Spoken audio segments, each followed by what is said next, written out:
Барлықтарыңызға ассаляму алейкум. Бүгін сіздерге осындай тәтті шұжық, яғни колбаса дайындайтын боламын.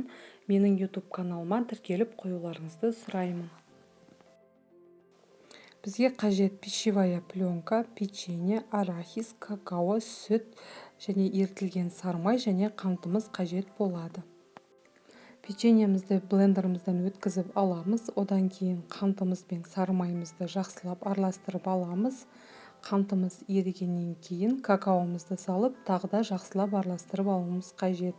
Одан кейін арахисімізді салып, үгітілген печеньеміздің барлығын жақсылап араластырамыз. Пищевая пленкамызға барлық араластырған заттарымызды салып, шұжығымызды жасауға кірісеміз.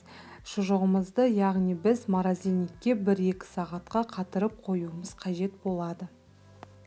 Міне біздің тәтті колбасамыз дайын болды. Міндетті түрде жасап көріңіздер. Өте тез әрі қолжетімді заттардан тұрады. Менің каналыма тіркеліп қоюды ұмытпаңыздар, және де барлықтарыңызға ас болсын.